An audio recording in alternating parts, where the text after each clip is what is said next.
আপনাদের সুখ দুঃখের কথা শুনবার জন্য ভোট দিয়ে আপনাদের আগামী 20 মে প্রাপ্ত ভৌমিত্ব ঘাসের উপর জোড়া সাংসদ আপনাকে ঘাসের উপর জোড়া ফুল চিহ্নে ভোট দিয়ে বিপুল ভোটে জয়যুক্ত করেন। আপনাদের এলাকায় এসে উপস্থিত হয়েছেন আপনাদের সকলের প্রিয়, আপনাদের সঙ্গে এসে কথা বলবেন আপনাদের ঘরের মেয়ে রাজ্যসভার সাংসদ শ্রীমতী মমতা বালা ঠাকুর মহাশয়া। আপনার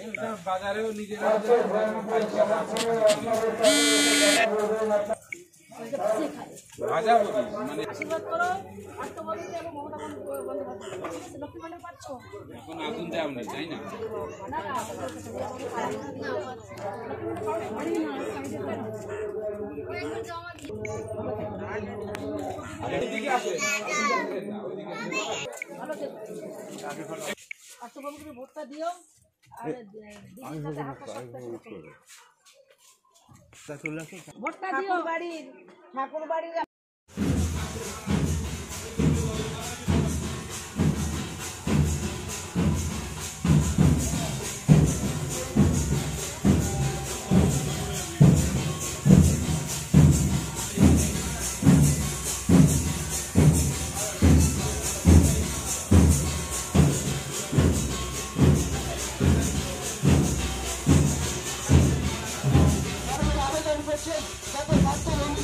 আগামী 20 মে ঘাসের উপর জোড়া ফুল চিহ্নে ভোট দিয়ে সেই জন্য রাজ্যসভার মাননীয় সাংসদ মমতা বালা ঠাকুর মহাশয় সেই মমতা বালা ঠাকুরকে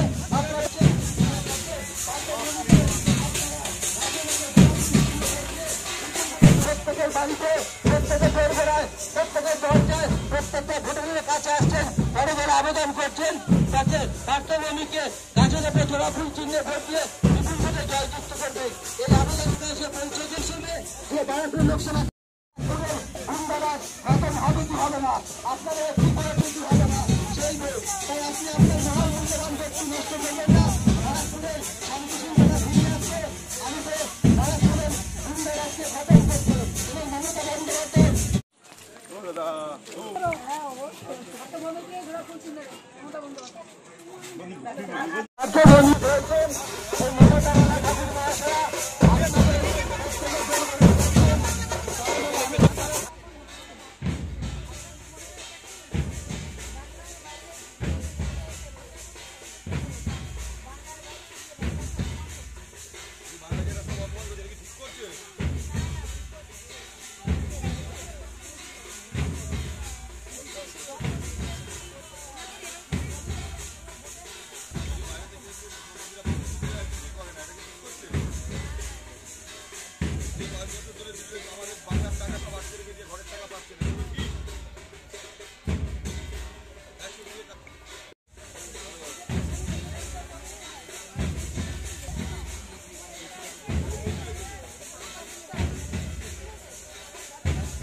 दीदी भाई ताकिए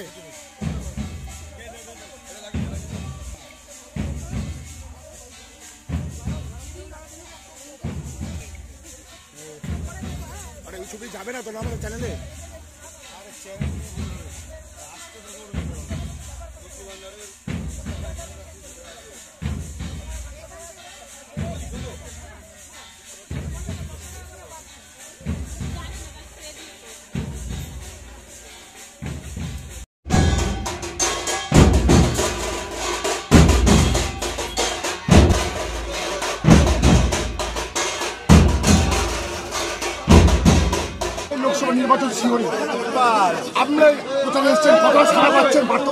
আপনি দেখতে পাচ্ছেন, আপনি তো আমার সঙ্গেই ছিলেন, কি ধরনের মানুষ বেরিয়ে এসে দেখেন, জনপ্রতিনিধি এবং যারা জনগণই হচ্ছে তাদের আশীর্বাদ নিতে আমরা এসেছি পার্থ ভৌমিকের হয়ে। মাননীয় মুখ্যমন্ত্রী মমতা বন্দ্যোপাধ্যায়ের যে স্নেহধন্য পার্থ ভৌমিক, ভূমিপুত্র এখানের, এবং প্রচণ্ড ভালো মানুষের হৃদয়ে সে জায়গা দেয়, মানুষের কথা বলে, তাদের মানে 365 দিন এই মাটিতে নেমে তারা কাজ করে। এবং দেখছেন যে কিভাবে মানুষের জনজোয়ার, তাদের আশীর্বাদে মানুষ দেখলেই বোঝা যায় তারা দুহাত তুলে আশীর্বাদ করছে পার্থ ভৌমিককে জয়যুক্ত করার জন্য। ভোটের অপেক্ষা শুধু। তৃণমূলের প্রার্থী, তার অপোজিটে কিন্তু বিজেপির যিনি প্রার্থী অর্জুন সিং, বিগত দিনে আপনার দলে ছিল, পরে টিকিট না পেয়ে চলে গেছে বিজেপিতে। তিনি বলছেন যে ব্যারাকপুর অর্জুন ছিল, বিজেপি ছিল, থাকবে। শুনুন, মানুষ বুঝতে পেরেছে, শুনুন, একবার এই নৌকা তো একবার ওই পাশে, একবার এই পাশে, মানুষ তাকে আর বিশ্বাস করতে পারছে না। মানুষের গ্রহণযোগ্যতা, তার নিজের যে ওয়েট, সে ওয়েট নিজেরাই কমিয়ে ফেলেছে। সে স্বার্থের জন্যই কখনো তৃণমূলে আসে, স্বার্থ ভুলে গেলে আবার বিজেপিতে যায়। সে একবার বিজেপি একবার তৃণমূল, মানুষ আর সেটাকে আর নিচ্ছে না। আপনি দেখতে পাচ্ছেন না মানুষ কীভাবে আজকে তৃণমূলের জন্য আজকে পার্থ ভৌমিকের হয়ে তারা আশীর্বাদ করছে। তারা বলছে যে আমরা আছি, আপনারা এগিয়ে যান, মমতা বন্দ্যোপাধ্যায়ের হাতকে শক্ত করতে হবে, আমরা আপনাদের পাশে আছি। আপনার এলাকায় মতুয়া বাড়ি নিয়ে আপনার সঙ্গে শান্তনু ঠাকুরের ব্যক্তিগত দ্বন্দ্ব প্রকাশ্যে এসছে, কি বলছেন, কি ভাবছেন? এটা ব্যক্তিগত দ্বন্দ্ব থেকে বড় হচ্ছে রাজনীতি দ্বন্দ্ব। তার কারণ হচ্ছে এর আগে যখন প্রচুর অত্যাচার করেছে, কিন্তু এই ধরনের অত্যাচার করে না যে 19-এর পরের থেকে যে অত্যাচার করছে, সে বিজেপির হারমাদ। আমরা মনে করি যে তার যে পাওয়ার, সেন্ট্রাল ফোর্স, সেটাকে নিয়ে সে বিজেপির যে কালচার, কৃষ্টি, যে ভারতের প্রধানমন্ত্রী একদিকে বলছে যে নারী শক্তি সর্বশ্রেষ্ঠ শক্তি, তারই আজকে সেখানে সেই বিজেপির মিনিস্টার হয়ে আজকে আমাকে অত্যাচার করছে। আমি নিজেই এখনও ঘরের থেকে মানে বেরোতে পারছি না, তালা লাগানো 4 থেকে 5খানা, এখনও আমি ঘরে যেতে পারি না। এটা সেখানে ভারতের প্রধানমন্ত্রীর মুখে কোনো কথা নেই, কেননা সে তো বিজেপি করলে 7 গুণ মাপ।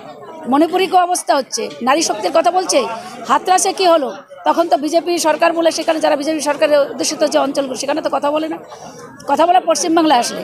আর হলো নারী শক্তি যে দেখতে, তো মমতা বন্দ্যোপাধ্যায় দেখতে হবে যে জড় পদার্থকে 34 বছর জড় পদার্থকে উঠিয়ে সেখানে একটা শান্তিপ্রিয় আজকে উন্নয়নের যে ডালা সাজিয়েছে মমতা বন্দ্যোপাধ্যায় 2011 সালের থেকে।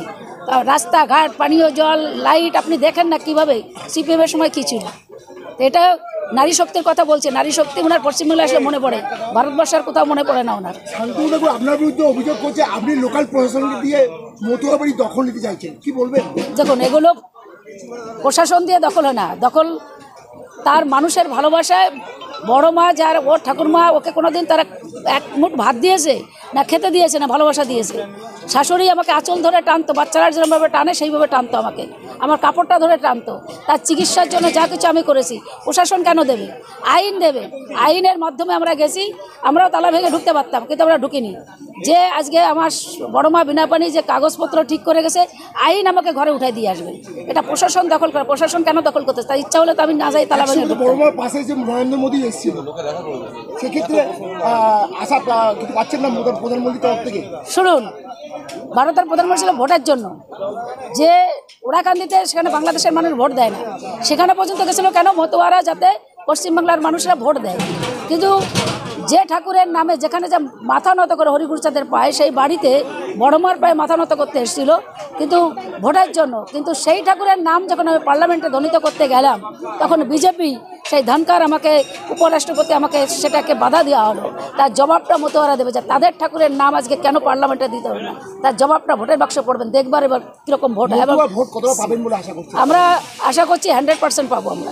এবং সিএ নিয়ে যে নাটক তারা করেছে, মানুষ তারা ক্ষিপ্ত, মানুষ আর তাকে বিশ্বাস করতে চাইছে না।